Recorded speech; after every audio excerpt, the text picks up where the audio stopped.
mabuting kalagayan kayo, kalagayang aakay sa kaligtasan, kahit na nagsasalita kami ng ganito. Matuwid ang Diyos, kaya hindi niya lilimutin ang mga ginawa ninyo at ang pag-ibig na ipinakita ninyo para sa pangalan niya sa mga banal.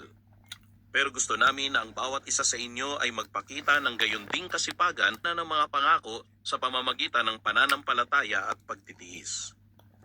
Dahil nang mangako ang Diyos kay Abraham, wala siyang maipanumpang mas dakila, kaya ipinanumpa niya ang sarili niya at sinabi, ay magkaroon ng malakas na pampatibay na manghawakan sa pag-asang inilagay sa harap natin.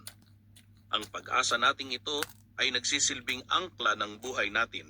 Ito ay tiyak at matatag, at pumapasok ito sa loob ng kurtina, kung saan pumasok alang-alang sa atin ang nauna, si Jesus, na naging isang mataas na saserdote na gaya ng pagkasaserdote ni Melchizedek magpakailanman.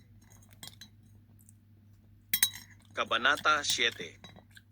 Dahil si Melchizedek na hari ng Salem at saserdote ng kataas-taasang Diyos, ay sumalubong kay Abraham nang bumalik ito mula sa pagpatay sa mga hari at pinagpala niya ito. At binigyan siya ni Abraham ng 10 ng lahat ng bagay. Una, ang pangalan niya ay isinasaling hari ng katwiran. At siya rin ay hari ng Salem, ibig sabihin, hari ng kapayapaan. Dahil siya ay walang ama, walang ina, walang talaang kanan, walang pasimula ng mga araw at walang wakas ng buhay, kundi ginawang tulad ng anak ng Diyos, nananatili siyang saserdote sa lahat ng panahon. Kaya isipin ninyo kung gaano kadakila ang taong ito na binigyan ni Abraham ang ulo ng angkan ng 10 ng pinakamabubuting samsam.